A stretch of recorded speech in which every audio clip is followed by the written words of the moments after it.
Tres coses que segurament el vostre advocat no us explicarà i no vol que sapigueu. Primera, el procediment judicial és vostre.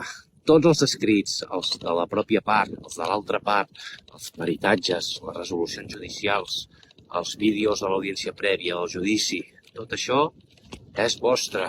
I com que és vostre, ho podeu demanar i us ha de facilitar còpia. Segona cosa, vosaltres sou els jefes, podeu acomiadar l'advocat quan vulgueu.